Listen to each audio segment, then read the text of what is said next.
ser humano, ele busca a perfeição constantemente. A todo momento ele busca a perfeição. Só que ele busca a perfeição como? Ele pede um serviço, ele contrata um serviço, ele quer que aquilo seja perfeito.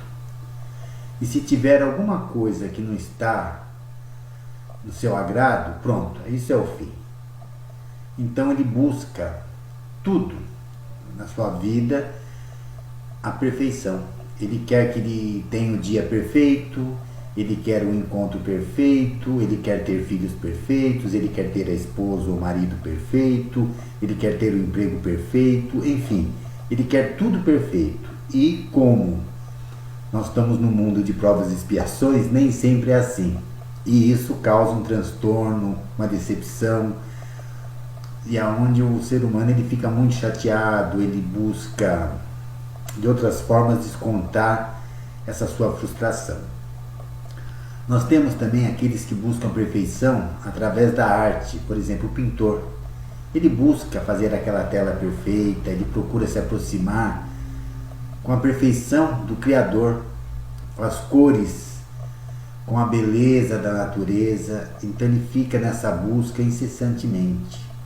Nós temos o cozinheiro que busca o prato perfeito, o atleta, ele busca a perfeição em seus movimentos.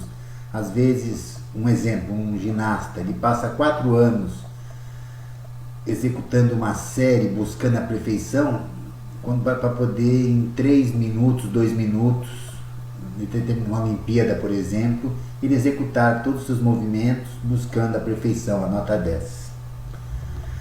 Mas vamos falar de uma outra perfeição, a perfeição que nós devemos realmente buscar, a perfeição que nós devemos procurar lá no fundo do nosso coração. Jesus já disse uma vez: sede perfeitos como perfeito é o vosso Pai Celestial. Então, é sobre essa perfeição que nós vamos falar. Ser perfeito como nosso Pai Celestial o é. Mas Jesus se refere, quando ele fala ser perfeito igual ao Pai, quando ele diz do modelo, das leis de Deus, nós seguimos essas leis e nos esforçarmos para alcançar a plenitude dessas leis. Buscar o quê? Como buscar essa perfeição? Jesus diz em amarmos os nossos inimigos e fazermos o bem aos que nos odeiam e orarmos pelos que nos perseguem. Então, simplesmente, Jesus só está nos mostrando a essência da perfeição, que é a caridade, na sua mais ampla acepção, né? Porque ela implica em todas as outras virtudes. A caridade é a mãe de todas as virtudes. O sentimento de caridade, ele é anulado quando ele tem seu princípio no egoísmo e no orgulho. A pessoa fazer a caridade em benefício próprio. Então, isso não é caridade. Mas quais são os verdadeiros elementos da caridade?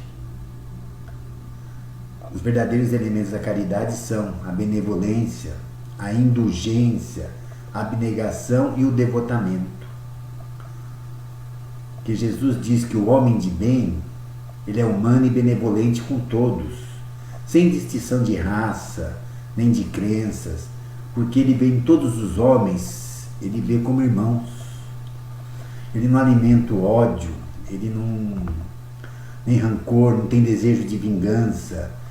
Ele segue o exemplo de Jesus, que perdoa e esquece as ofensas. Jesus só viu os benefícios nos seus irmãos, porque ele sabe. Aí a gente lembra do Pai Nosso, é perdoando, né? Nós pedimos perdoar de acordo com nós vamos perdoando os nossos irmãos. Então, nós somos perdoados de acordo com o que nós perdoamos. Nós temos que ser indulgentes com as fraquezas alheias, porque nós também somos fracos. E vamos lembrar mais uma passagem de Jesus que lhe diz que atire-lhe a primeira pedra aquele que se achar sem pecado. Não é o nosso caso. Então nós temos que ser indulgentes, porque nós queremos isso. O nosso Pai Celestial, ele é indulgente conosco. Então, A perfeição, ela está toda, como disse o Cristo, na prática da caridade. Os deveres da caridade alcançam todas as posições sociais, desde o menor até o maior. Bem, em resumo, o verdadeiro homem de bem é o que cumpre a lei da justiça, do amor, da caridade, na sua maior pureza. Ele faz aos outros aquilo que ele quer que os outros façam para com ele. Nós não somos assim? A gente quer que os outros nos tratem bem, que eles sejam justos, honestos, só que nós também devemos tratá-lo da mesma forma. Nós buscamos no nosso dia a dia, através da nossa reforma íntima, a transformação moral e nos esforçamos em domar as nossas más inclinações. Então, eu lembrei de Santo Agostinho, toda vez quando ele deitava à noite, se colocava nos seus aposentos, ele fazia um levantamento de como foi o dia dele. E se em algum momento naquele dia ele fez algo ou falou algo que pudesse ofender ou magoar alguém. Então essa passagem, a gente chegar e começar a pensar toda noite, ter isso como prática, de fazer um levantamento do nosso dia e ver se nós ofendemos, se nós fomos rudes, se nós fomos mal educados, se nós fomos indiferentes com alguém, se nós não podemos mudar isso, se nós íamos gostar que fizessem isso conosco. Então é através desta prática, deste dia a dia, que a gente pode melhorar, que a gente possa chegar na perfeição que o Cristo fala.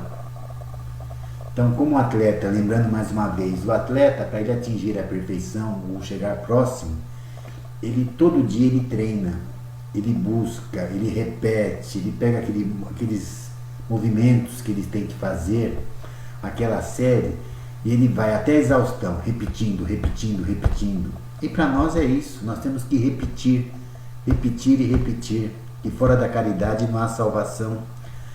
E nós temos que ser benevolentes, indulgentes, nós temos que ser caridosos, olhar o próximo como nós gostaríamos que os outros nos olhassem. Então nós temos que buscar isso. E eu falei sobre o Evangelho, e tem a pergunta do Livro dos Espíritos, que ele diz o seguinte, a pergunta 153, em que sentido se deve entender a vida eterna? E a resposta, a vida do Espírito, que é eterna, a do corpo é transitória e passageira. Quando o corpo morre, a alma retorna à vida eterna. Não seria mais exato chamar vida eterna dos espíritos puros, dos que, tendo atingido a perfeição, não estão sujeitos a sofrer mais prova alguma. Essa é antes a felicidade eterna, mas isto constitui uma questão de palavras. Chamai as coisas como quiserdes, contanto que vos entendais. Ou seja, nós estamos num mundo de provas e expiações. Quantas encarnações nós já tivemos e quantas nós vamos ter ainda para atingirmos essa perfeição, para merecermos um pouco mais essa felicidade que Jesus nos disse. Depende de nós. Depende de tudo que nós plantamos, porque com certeza nós vamos colher. E para finalizar, sobre essa questão dessa pergunta, nós não somos seres humanos vivendo uma experiência espiritual. Nós somos seres espirituais vivendo uma experiência humana.